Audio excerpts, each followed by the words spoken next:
Welcome to episode 20 in the Balance Podcast. My name is Tyler Valencia, and I'm the president of KIPS, Time to Train Fitness, and your Balance Ambassador.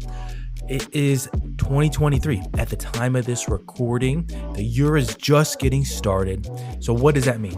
That means that a lot of wellness, health, fitness professionals are looking how can they build their business, increase their client list, or potentially just be more active on social media. So in this episode, I'm going to be talking about social media strategy for 2023.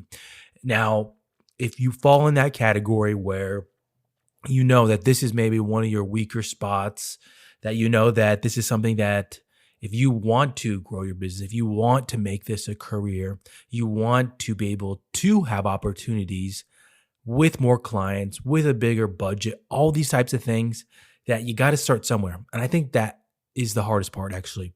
Where do I start? What is it that is working? And I think there's so much information out there that you look at it all and you don't even know. You don't know because you haven't had the chance. You don't have the experience in it yet. So hopefully this episode can help you with making those decisions. And I'm going to tell you right now that there is no really wrong place to start. Getting experience, getting repetitions, it's just like exercise. You get more repetitions, you smooth it out. You have a new client. If you work in the fitness realm, you know that when they first learn an exercise, it's all clunky because their body isn't used to it. Their brain needs to signal proper timing to their muscles to trigger them to be able to perform certain things. And it takes repetition, it takes practice, it takes cognitive action for you to think about it. So getting reps with marketing, it's only going to help you out. So the areas that we're going to cover in this episode are where to start for a beginner. I'm going to talk about YouTube-centered digital marketing, which is one of my favorite things that I utilize, have utilized, and I always talk about, whether I'm at a conference or I'm podcasting about it. And then lastly, I'm going to talk about Reels. The first tip I'm going to give you if you're a beginner is just to pick one topic. That is the most logical piece of advice that I can give you, because if you are looking on social media, you're on Instagram, you're scrolling, you're looking through the Explore feed, you're like, there is so much stuff out there. There's so much content. Where do I start? I'm so overwhelmed. I don't even know if this is going to work. Pick one topic. If you are a fitness professional, say it's going to be things for squatting. Now, if you did your education, you got your experience, you know that there's plenty of things. Pick one thing and make a little quick video about it. Maybe it's just an image. If that's where you're at, I've told this to people before, if that's where you're at, start with it, because you'll learn so much from it. You'll get experience. So maybe it's just an image for you. If you feel comfortable, make a video. Find that comfort level to start, and there's nothing wrong with that. So pick one topic and just start with something that you feel comfortable with, because you'll learn. Here's all the little pieces you'll learn. You'll learn how to tag. You'll learn hashtags. You'll learn coloring. You'll learn angles, all different things that you probably didn't even think about. You're like, oh, wow, that's so many pieces that are part of this post.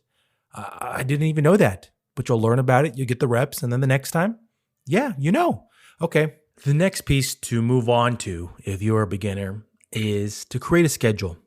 Now, this could be a mental schedule that you just have in your head that, okay, Monday, Wednesday, Friday, I'm going to try to post an image.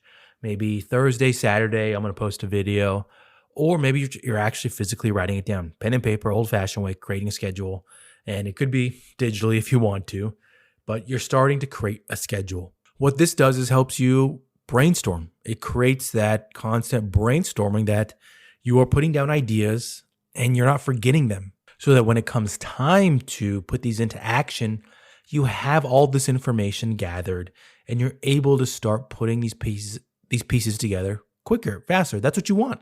You want all these things coming together quicker, because you know that time is money. Time that you're spending on this, you want to hopefully have a return on it. So start putting and making these pieces part of the equation, part of the solution, so that you're not forgetting things. So creating a schedule, pretty important, but pretty basic. You can make it as basic as you want. The third tip that I have for you, if you're a beginner, is to not focus on too many high-level items. Just get the basics down. I shared this one recently with a fellow fitness instructor that just got onto Instagram. Now, I told them that just work on posting. They didn't have much experience with posting images, videos, and whatnot. And they had a question, a very good question, about when is the optimal time to post. That used to be something very popular. When's the optimal time to post? But with algorithms on each of these platforms that show content to people that look at your profile they're going to suggest it to, time of it is not as important in my opinion. Yes, can you see through your professional dashboard on Instagram when your audience is on, but really they're going to show it to these people no matter what. Best example I can give you this is pretty recently, this is kind of it's kind of a joke, but I remember times in this last year that Instagram kept showing me the same post and I didn't want to like it, but they kept showing it to me. Every time I log on, they show me the same post. Even though I've never liked a video from this person, they keep showing it to me. And so eventually I unfollowed them because I didn't want to see it anymore. So that just goes to prove that Instagram is going to show posts to people in your audience that are already part of the algorithm. If you are liking similar posts, they're going to show that content to them. Now, that's a high level thing in my opinion. When is the best time to post? And I think it's a little too up there for a beginner because I think focusing on the basics, as I've talked the other two before, schedule, a topic, getting your descriptions down, getting your hashtags down, getting your location tags, getting your tags down, all that stuff, I believe is going to help you when you're just starting out more than trying to figure out when I should post. Should I schedule something? I need to remind myself than thinking about that. The next one that is for beginners, and it's kind of a step towards being more advanced, is can you use filler posts? Now, a filler post, in my opinion, is if you see that image on Instagram and it's like a text over an image, maybe it's a color background, or maybe there's an image underneath it. I use these with my company, Time to Train Fitness, twice a week, and they just help create some consistency. And that's going to be where, if you want to use them, that's how you should use them. But what I would not recommend is that you download somebody's photo that they use. Maybe you go on Google, you search it, you like the quote, and you just download it and use it yourself. I would say take that extra step and put it into Canva. If you don't know what Canva is, make sure you check out the YouTube channel for Balance. There is a tutorial on Canva on there, and throw it in there, brand it, use your fonts, use your logo, and then export it to use it that way. Take that extra step, brand things so that people know you're a business, that you're professional in that aspect. So those are 4 things that hopefully help beginners that are listening to this episode and hopefully calm them down to understand that they can do this. You can do this. You can take these steps, and you're going to learn through all of them. The next thing that I have listed here that I'm going to talk about is YouTube-centered digital marketing. Now, this is something that I don't want to say I've made it up, but it's something that I've utilized that just comes from strategy. With YouTube, I'm a big fan of it. I think it's very useful. I think that it can be very helpful for any type of individual in the health, fitness, wellness space. And depending upon how you want to utilize it, can help you shape how you create content.